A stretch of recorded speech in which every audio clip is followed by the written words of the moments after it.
साल में अब सबसे बड़ा इवेंट जिस पर सबकी नजरें टिकी होंगी, मुश्किल से 3 से 4 हफ्ते बचे हुए हैं, वो है बजट को लेकर के। इसमें फिरोज अजीज साहब, बजट से पहले सरकार ने कई सारे कदम उठाने शुरू कर दिए। जीएसटी का रेट कट आपने देखा, रिफॉर्म एक बड़ा कदम उठा। आप वोडाफोन आइडिया को देखे, आपने आईटीसी को लेकर के जो टोबैको पे प्रोडक्ट पे टैक्स की बातें थी। तो ये सारे जो इशारे मिल रहे हैं सरकार के एक्शन से, इसको किसी एक धागे में हम लोग पिरो को देख सकते हैं क्या? ये क्या इंडिकेशन है बजट को लेकर के इन सब कदमों से? मेरे हिसाब से देखिए सर, बहुत सारे कदम लिए गए हैं।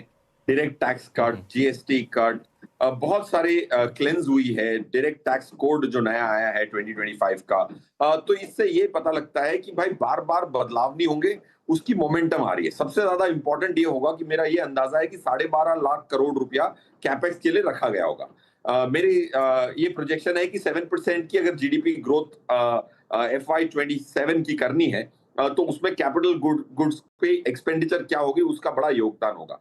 टैक्स कलेक्शन अच्छा रहा है। जीएसटी की tax collection after this cut also has been reasonable, ये हमारी प्रोजेक्शन है। डायरेक्ट टैक्स कट में गिरावट देखने को मिली थी, बट आई थिंक वो बेसिकली डिले हुआ था फाइलिंग का, इसीलिए उसकी कलेक्शन वापस बढ़ गई।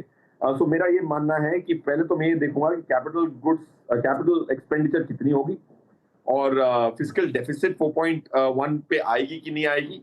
4.3 का प्रोजेक्शन था, 4.4 का प्रोजेक्शन था। ये इंपॉर्टेंट चीजें होंगी बजट में। आई डोंट थिंक इन्वेस्टमेंट को लेके या कैपिटल एसेट्स या फिर इक्विटी को लेके कोई बड़ा बदलाव देखने को मिलेगा। I think budget basically will propel consumption which it has been trying to do over the last 3-4 years.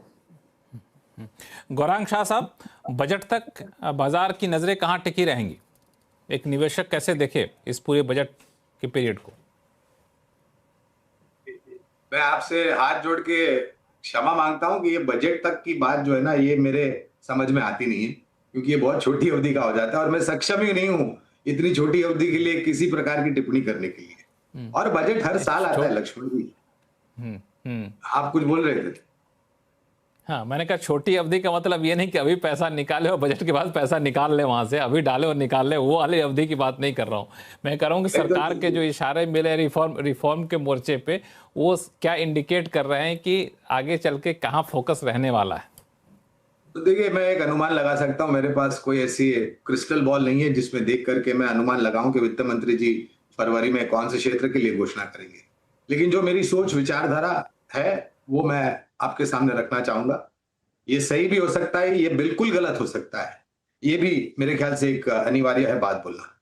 देखिए, जहां तक अभी तक जो बजट इस सरकार का रहा है, मेरे ख्याल से जो पुराने कानून है उसमें बदलाव लाए हैं, नई नीतियां लेकर के आए हैं।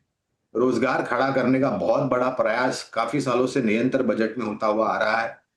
और मैं ये चाहता हूं कि इस बारी अगर किसी एक या दो क्षेत्र में सरकार को ज्यादा ध्यान देने की आवश्यकता है और वहां पर कुछ नई नीतियां बनाने की आवश्यकता है, तो वो है टेक्नोलॉजी और डिफेंस, खास करके रक्षा क्षेत्र। देखिए, हमने काफी बड़ा प्रयास किया और काफी कम समय में हमने रक्षा क्षेत्र में बहुत बड़े बड़े कदम आगे उठाए हैं, और आने वाले सालों में मेरे ख्याल से ये योगदान आपको और भी आता हुआ दिखेगा रक्षा क्षेत्र में। और खास करके जो निर्भरता भारत की बाकी अन्य देशों में, चाहे वो फिर इलेक्ट्रॉनिक्स हो, वहां पर भी हमने देखा है कि सरकार की तरफ से पहल की गई है। तो कुल मिलाकर के मुझे लग रहा है कि रक्षा क्षेत्र में R&D तो ठीक है, लेकिन टेक्नोलॉजी डेवलपमेंट और डिजाइनिंग, इस पर मेरे ख्याल से अगर वित्त मंत्री जी बजट में कुछ स्पष्टीकरण देते हैं या फिर कुछ नई नीतियां लेकर के आते हैं, तो मेरे ख्याल से ये एक बहुत बड़ा परिवर्तन भारत की न तो सिर्फ रक्षा क्षेत्र से जुड़ी हुई कंपनियों के लिए हुआ, लेकिन एक एक्सपोर्ट मार्केट जो है वो बहुत खुला हुआ है, लेकिन वो और भी बढ़ जाए। और फिर बाकी अब ये जैसे मैंने कहा है कि रोजगार डिफेंस एक रहता है। हालांकि बजट से पहले आमतौर पे डिफेंस सेक्टर हो, इंफ्रास्ट्रक्चर सेक्टर हो, रेलवे सेक्टर हो, इन सब पे एक लगता है कि वहाँ पे सरकार का फोकस रहेगा। जो डिफेंस में देख रहा हूँ कि जो रिपोर्ट आ रही है साल भर में, वहाँ पे काफ़ी आत्मनिर्भर भारत की तरफ बढ़ते हुए कदम बढ़ाया है, और जो टेक्नोलॉजी वाले जो आप करें डिफेंस सेक्टर में, उसमें भी फोकस काफ़ी ज़्यादा बढ़ा है। सुनील सोनम साहब, आप क्या उम्मीद करके चल रहे हैं? मेरे लिए सबसे इम्पोर्टेंट दो चीज मैं मानता हूँ।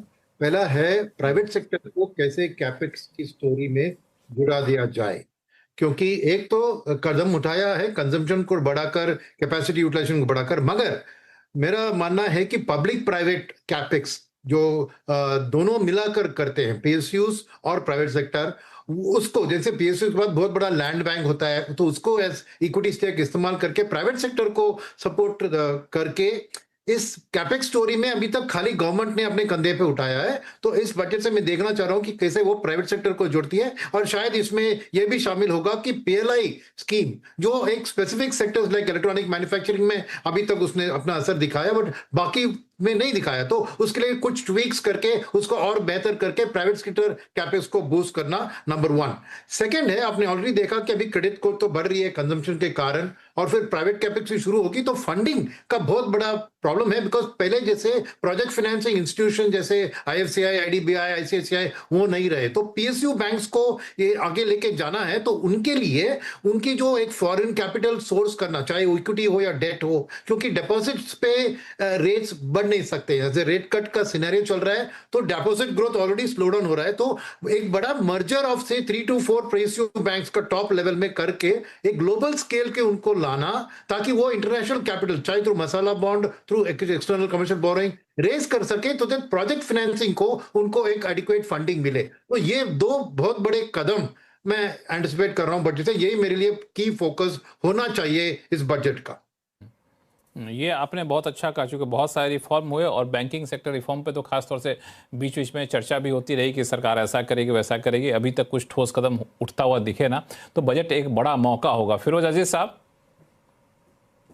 बिल्कुल बिल्कुल मौका होगा लक्ष्मण जी। देखिए, मेरे हिसाब से तो mission AI, India AI mission जो है, उसमें जो खर्चा रखा है 10,000 करोड़, उसमें 3-4 हजार करोड़ तो इसी बजट में मेरे हिसाब से कंज्यूम करने की बात चलेगी। पीएलआई स्कीम, मैन्युफैक्चरिंग को पुश करना बहुत ज्यादा जरूरी है। 2 लाख करोड़ का बजट दिया था 5 साल का, उसमें से मेरे हिसाब से इलेक्ट्रॉनिक्स में और 25,000 करोड़ का बजट बढ़ाएं तो सेमीकंडक्टर पे थोड़ा काम हो सके।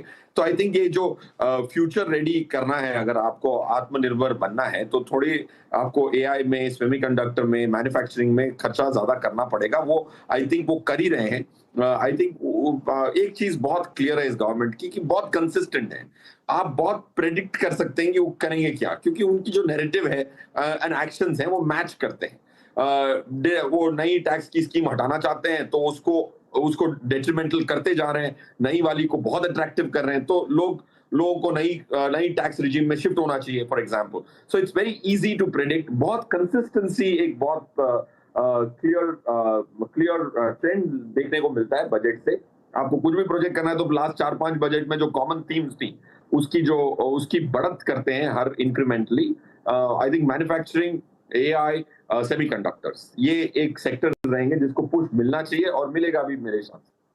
नहीं, आपने बहुत सही कहा कि एक कंटिन्यूटी है। उस लिहाज से देखें तो आप प्रेडिक्ट कर सकते हैं फोकस एरिया कहाँ है और कहाँ आगे आने वाले दिनों में रह सकता है। पंकज।